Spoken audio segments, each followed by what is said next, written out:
Bonjour, j'ai le plaisir d'être avec Najwa El Haïté. Merci d'avoir accepté mon invitation. Merci Vous êtes pour de votre passage. invitation. On va parler de votre livre qui est publié aux éditions L'Harmattan, qui s'appelle Laïcité et République, considérations sur la République française. Mais pas seulement dans cette thèse, puisque ce sont des considérations sur la définition de la laïcité, la définition aussi des religions. Alors, Najwa El Haïté, vous êtes docteur en droit public, vous êtes militante associative, vous êtes adjointe au maire d'Évry, la ville bien connue maintenant depuis le passage de Manuel Valls. Vous êtes engagé dans la défense de la laïcité et vous faites partie des personnalités qui ont été auditionnées par la mission d'information parlementaire sur les services publics face à la radicalisation. Najwa El Haïté. Première question, avant de parler de la laïcité, pour parler de laïcité, il faut d'abord parler de la religion. Parce qu'en réalité, derrière cette question de la laïcité, si on en parle beaucoup en France depuis quelques années, c'est parce qu'il y a cette considération sur l'islam et l'islamisme, l'islam et ou l'islamisme. On va en parler dans un second temps. Mais d'abord, pour parler de laïcité, il faut d'abord parler de religion. Il est important, et vous le précisez dans votre livre, il est naturel, quand on parle de religion pour le grand public, parfois c'est les trois grandes religions monothéistes qui sont citées. Mais en réalité, sur le plan juridique, c'est bien plus complexe, puisque vous rappelez que même la Cour européenne des droits de l'homme ne se prononce pas, et que elle est plutôt dans un modèle anglo-saxon. C'est-à-dire que si vous faites une secte demain matin, vous dites que c'est une religion, vous avez quelques fidèles, on va vous dire, je respecte, c'est ta religion. Est-ce le premier problème ? Oui, parce que tout d'abord, vous le disiez justement, il n'y a pas de définition du terme, de la notion de religion. Et si on prend la loi de 1905, de la séparation des églises et de l'État, on parle à aucun moment de religion, on parle de culte. Et l'État doit garantir l'exercice du culte. Donc voilà, c'est une notion qu'on définit pas. D'ailleurs, la laïcité elle-même est une notion floue pour beaucoup de personnes, puisque là encore, la notion de laïcité n'apparaît même pas dans la loi de 1905. On n'en parle pas. Non, on n'en parle pas. Donc on en déduit que la laïcité, c'est la liberté de croire ou de ne pas croire, avec une limite, le respect de l'ordre public. Et qu'est-ce que c'est que l'ordre public ? C'est la sécurité, le respect de la sécurité, de la tranquillité publique et de la salubrité publique. Mais vous voyez, cette thématique est complexe puisque les définitions, soit elles sont inexistantes, soit floues. Oui, mais ça veut dire que ce qui est considéré en France comme des sectes sont parfois considérés dans des pays voisins comme des religions. Complètement. Je pense à la scientologie, c'est ce que j'allais vous dire. Oui, certaines en effet sectes, mais en France nous luttons contre les sectes. Il y a une loi qui existe. Mais encore faut-il savoir ce que c'est qu'une secte, parce que certains, eux, disent non, on n'est pas une secte. Oui, voilà. Après, aussi, c'est un vaste débat. Mais par exemple, les témoins de Jéhovah, c'est considéré comme une religion en France. Pas la scientologie. Mais les témoins de Jéhovah, oui, c'est considéré comme et Raël aussi est considéré comme une secte. Raël, alors que Raël est considéré comme une religion aux États-Unis. Tout dépend des pays dans lesquels vous vivez. Mais ce qui est aussi important, c'est que quand la loi dit la liberté de conscience va jusqu'au bout, on doit tout faire, on doit pas brutaliser en quelque sorte cette liberté de conscience. Si la religion va à l'encontre de la loi, que se passe-t-il ? Qui l'emporte ? Eh bien, c'est la loi. Parce que comme je vous rappelais, en effet, la liberté de conscience est une liberté constitutionnelle qui est sacralisée. Mais elle a une limite. C'est ce fameux ordre public. Donc, je vous citais sécurité, tranquillité publique, salubrité publique. Mais le Conseil d'État, là encore, va encore plus loin. Il parle également d'ordre public immatériel, qui peut être aussi une limite à la liberté de conscience. Et qu'est-ce que c'est que cet ordre public immatériel ? C'est le vivre ensemble. Une personne qui refuserait, d'ailleurs c'était une affaire récente, qui refuserait de saluer un préfet, ça s'est passé dans le cadre d'une cérémonie de naturalisation. Le préfet était là, l'élu était également là, une femme a refusé tout simplement de serrer la main du préfet. Elle était voilée.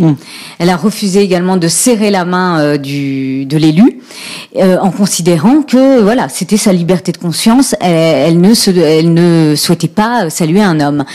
Eh bien là, elle a été, j'allais dire, déboutée. D'ailleurs, c'est même pas débouté, c'est-à-dire que le Premier ministre, dans un décret, a refusé sa naturalisation sur cette question d'ordre public immatériel qui consacre en fait une place importante au vivre ensemble. Et c'est ça, cet ordre public immatériel.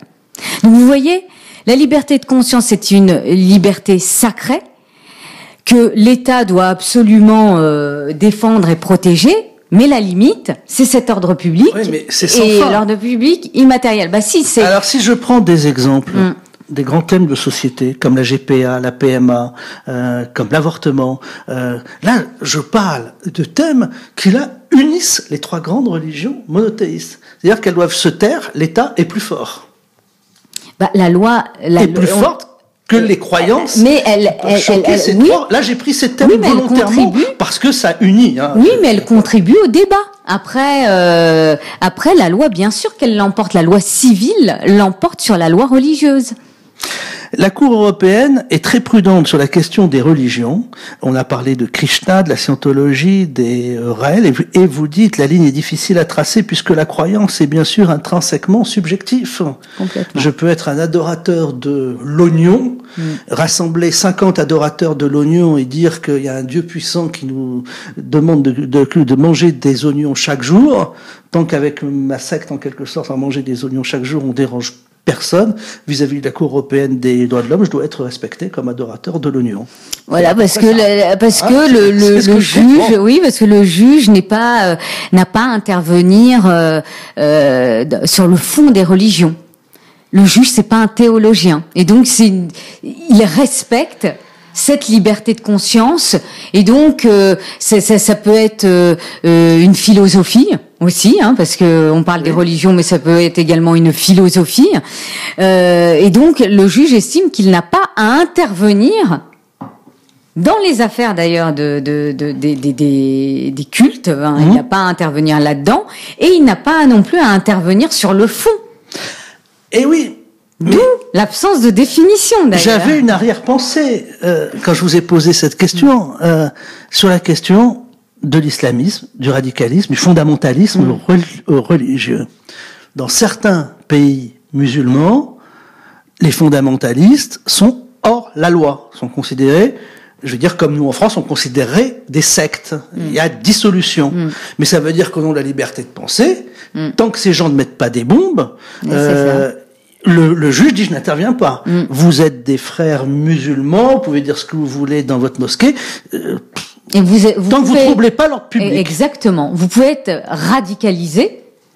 C'est ça qui est important aussi. Mais à partir du moment où votre radicalisme ne se transforme pas en action violente, ne nous disent pas que une action violente est sortie de chez vous, vous pouvez.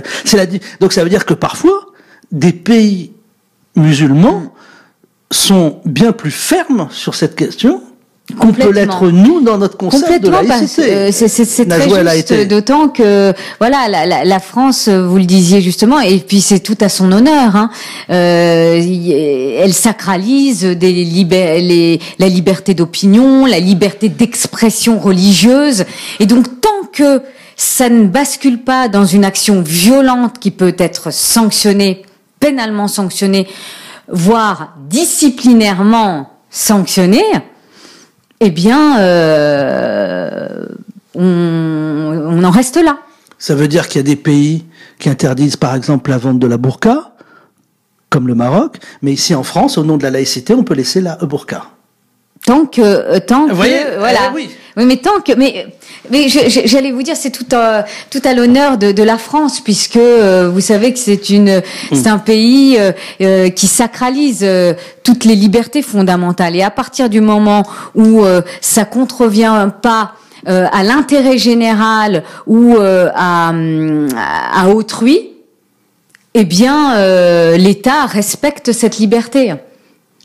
Vous rappelez dans votre livre que la présence musulmane est une réalité française, elle est une réalité nationale, à partir du moment, je prends souvent cet exemple, à partir du moment où des musulmans ont versé leur sang pour la France. Ça veut dire que éternellement, l'islam a sa part de reconnaissance et de respectabilité pour les concitoyens musulmans. On peut pas dire à des musulmans, on va t'empêcher d'aller prier à la mosquée, alors que peut-être son père ou son grand-père a eu son sang versé pour la France. Ça, c'est très important.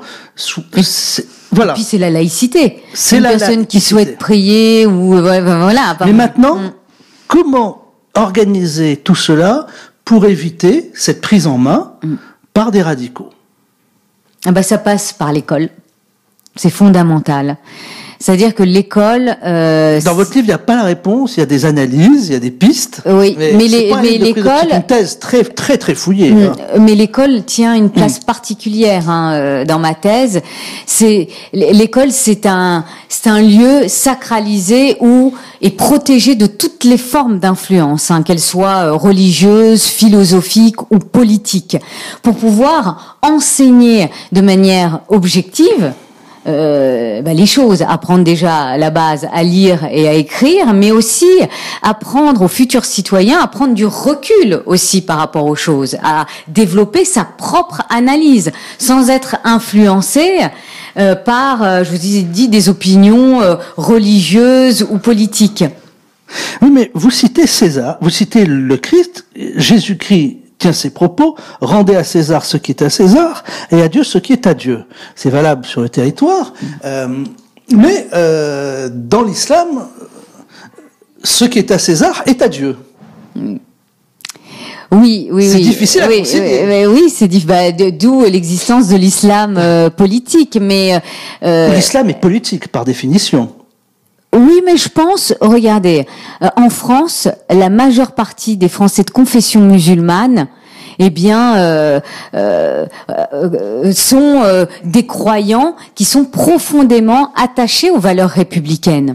Ah oui, mais c'était pas une critique. Je disais, ça ne signifie pas que c'est incompatible. Oui, je veux dire, dans son ensemble de pensée, l'islam est politique.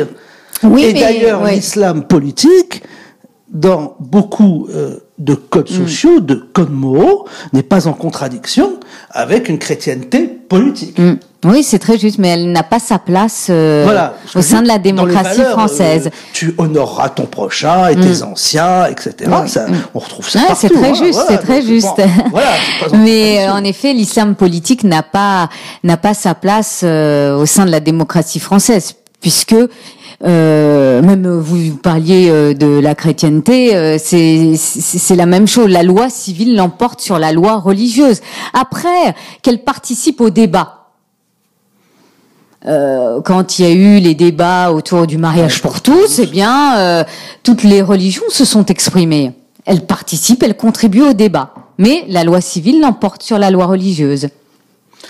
Alors que dans d'autres pays, c'est la loi religieuse qui l'emporte sur la loi civile, et malgré tout, parce que l'État est confessionnel. Est confessionnel, oui. Et malgré tout, on voit quand on fait un échantillon de ces pays, vous avez des pays qui sont très ouverts sur la modernité et qui adaptent l'islam finalement sur le thème des grandes croyances. Voilà, vous pensez au Maroc moraux, notamment. Voilà. Et des pays beaucoup plus fermés. Oui, mais ça c'est l'interprétation. Oui, mais l'histoire est différente. Par exemple, si on prend le cas du Maroc, le roi du Maroc est le commandant des croyants. Commandeur des croyants, donc respecté à ce titre.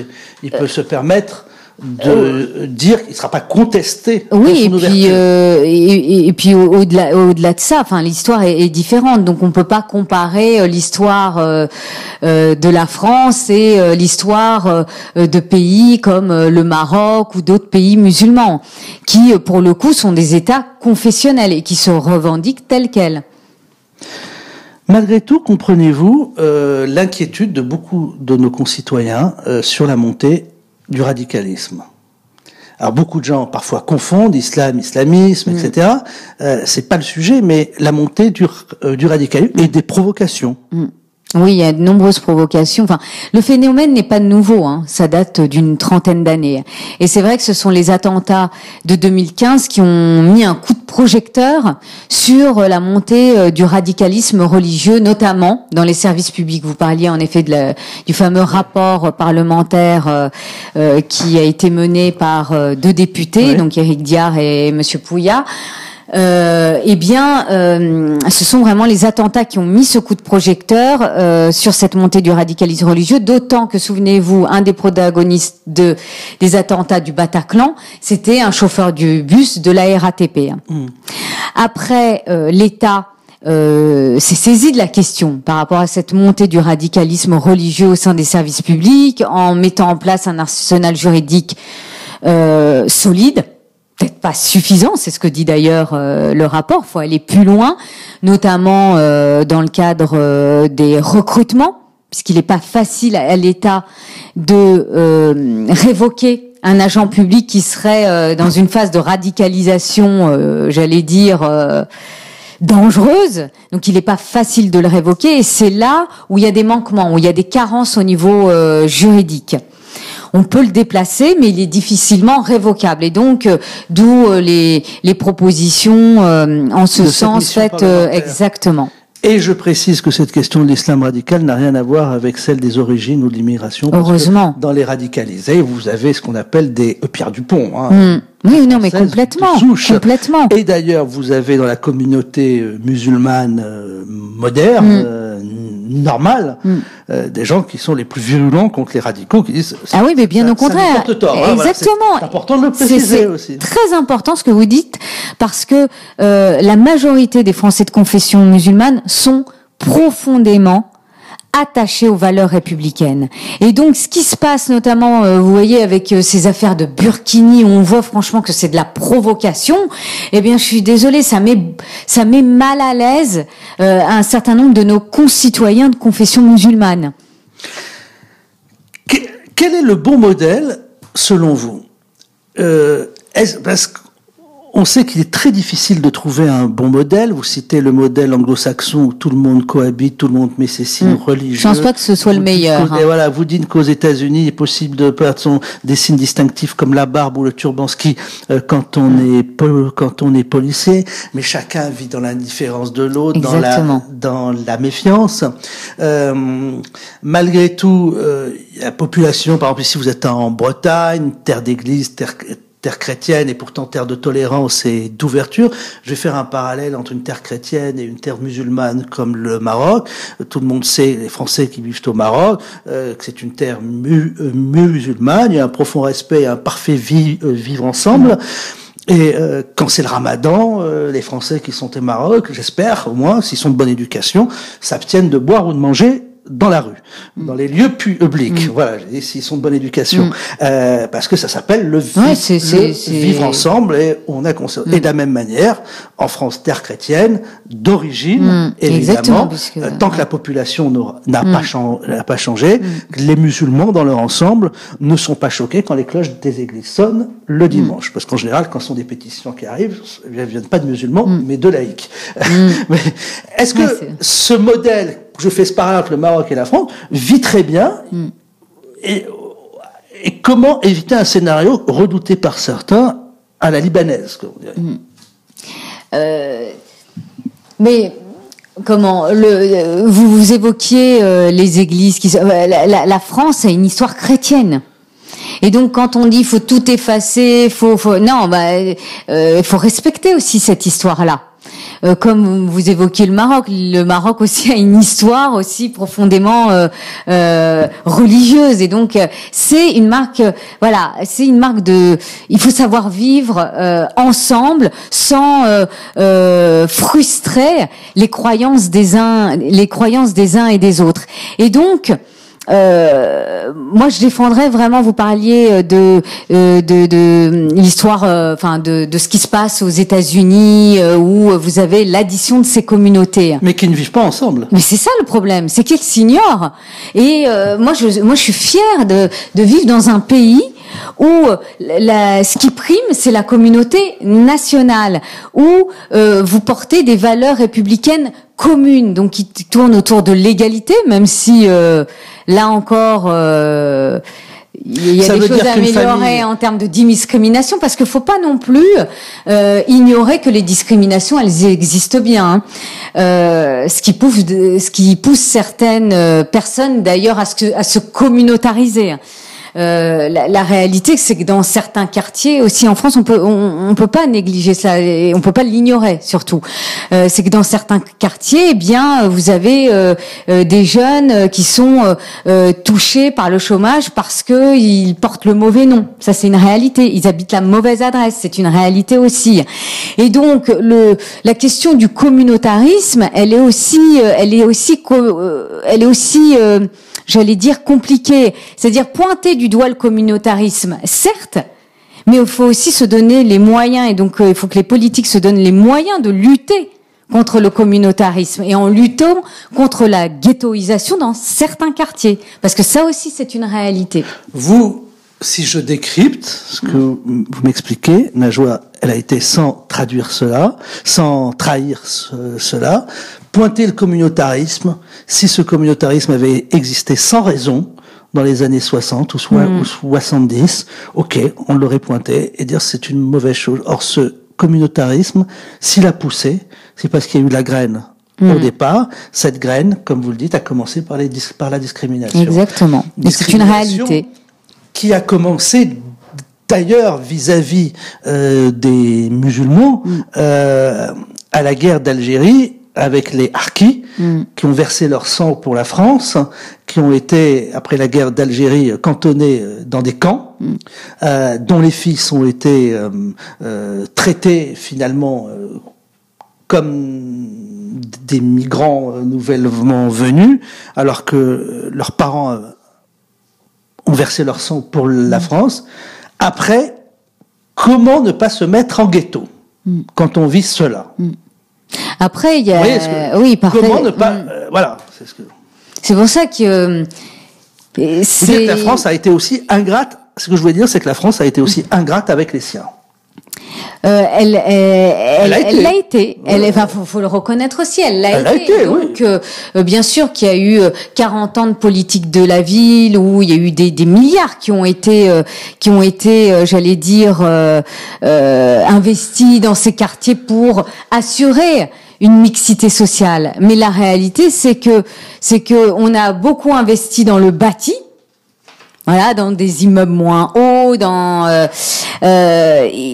on a ignoré la réalité des discriminations. Donc après, vous avez eu des propositions comme le CV anonyme, mais là, c'est des propositions gadgets. Vu que c'était un échec. Oui, un échec. Qui était d'ailleurs plus discriminant que le CV non anonyme selon certaines études. C'est ça. Donc ces questions-là, on peut pas les ignorer quand on parle de communautarisme, parce que la responsabilité, elle n'est pas, j'allais dire, unilatérale. Elle ne relève pas uniquement de ces populations qui vivent entre soi. Il y a aussi des maires qui jouent avec cela. La réalité, c'est ça, qui font du clientélisme pour des raisons électorales.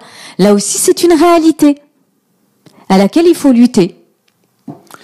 Et oui. Et malheureusement, les anciens n'ont pas été sur les deuxième ou troisième générations en mesure, n'ont pas eu les moyens et les aides de la part des pouvoirs publics pour canaliser les enfants. Quand je parle des anciens, ce qu'on appelle en langage, ce sont les Chibani, qui venaient avec leur socle de valeurs morales. Complètement. Et qui se reconnaissaient plus français. Plus dans la République. Exactement, plus dans la République, plus dans les valeurs républicaines. Et que les cloches de l'église sonnent, ça dérangeait pas le Chibani. Quand c'était Ramadan, il invitait la famille française à venir, et la famille française l'invitait le soir de Noël à venir dîner avec eux. C'est ça le vrai modèle. Exactement, moi quand j'étais enfant, les revendications, il y avait pas de revendications identitaires, vraiment. C'est-à-dire, parlons de la cantine. les prescriptions alimentaires, tout le monde trouvait, enfin, je veux dire, tout le monde, j'allais dire, composait. Chacun pouvait trouver le plat qui lui convenait. Et là, je trouve qu'il y a une montée vraiment des revendications identitaires. Et ça, c'est la marque de notre époque. Comment les pouvoirs publics peuvent-ils résoudre ceci, notamment après la publication du rapport? Vous avez participé, vous avez été auditionné. Dans les années qui viennent, si on vous proposait un ministère chargé de cela, qui serait une sorte de ministère à mi-chemin entre une sorte de ministère de l'Intérieur, ministère de la Jeunesse et des Sports, ministère de l'Emploi. En fait, il faudrait un ministère clé qui regroupe toutes ces problématiques. Ouais, le ministère également qui toucherait à la jeunesse. Voilà, qui toucherait Non, mais vraiment, je reviens sur l'école, c'est le socle. C'est là où on transmet, c'est là où il y a aussi l'outil essentiel pour assurer aussi une mixité sociale. Donc je pense que tout passe par l'école, tant en matière de transmission de nos valeurs républicaines qu'en matière d'émancipation sociale. Ça, j'y crois beaucoup. Moi, je suis un fruit de cette école-là. Mon père était soudeur au chantier naval de Normandie, et mes études m'ont permis de m'émanciper socialement. Oui, mais justement, comment voulez-vous que l'école contribue à cela si, on le dit souvent, à l'éducation nationale, on apprend à ces jeunes dans les banlieues que les Français sont comportés pendant des centaines d'années, entre la colonisation, l'esclavage, etc., avec toutes les caricatures qui sont soulevées.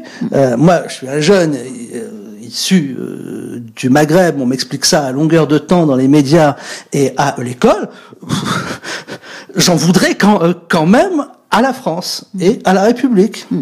Il y a aussi un travail à faire. Il y a un travail de sortir de la repentance, voilà. Oui, il faut sortir de la repentance, ça c'est très clair. Et il y a le rôle de la culture, puisque je suis adjointe au maire, vous le disiez, à la culture dans une ville de banlieue, donc Évry-Courcouronne. La culture a aussi un rôle essentiel. Je citerai un exemple concret. Donc Évry-Courcouronne, c'est 67 ethnies. Souvent, c'est des Français qui viennent de la région. La ville est connue, oui.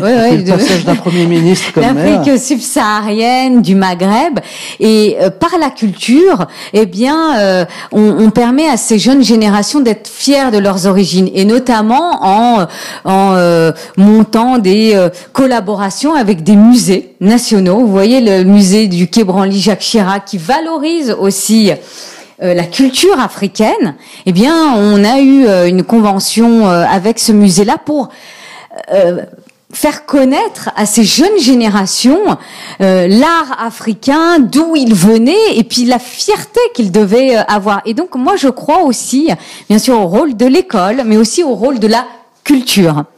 Une culture ouverte sur les autres, sur soi aussi, apprendre d'où on vient, et ça c'est essentiel également. Merci. Merci à vous. Un ouvrage passionnant, un sujet que vous maîtrisez, que vous connaissez parfaitement bien. Najwa El Haïté, merci de m'en avoir parlé. C'est publié aux éditions. Merci pour votre invitation. L'Harmattan, le livre s'appelle Laïcité et République, considération sur la République française, dans la rubrique questions contemporaines, voilà, de chez l'Harmattan. Najwa El Haïté, vous l'avez rappelé, vous êtes docteur en droit public, militante associative, adjointe au maire en charge de la culture et de la transformation digitale à la ville d'Évry-Courcouronne, et vous êtes engagée depuis de nombreuses années dans la défense de la laïcité. Vous avez été auditionné aussi par la mission d'information parlementaire sur les services publics face à la radicalisation qui a été créée par la commission des lois de l'Assemblée nationale. Et Najwa, c'était un plaisir de vous rencontrer, parce que vous portez un très joli prénom. Merci. Très français, parce que votre prénom traduit en 2 syllabes ce que vous êtes, vous nagez dans la joie. Oui, c'est vrai, il faut. En tous les cas, merci pour votre invitation. J'ai passé un bon moment d'échange.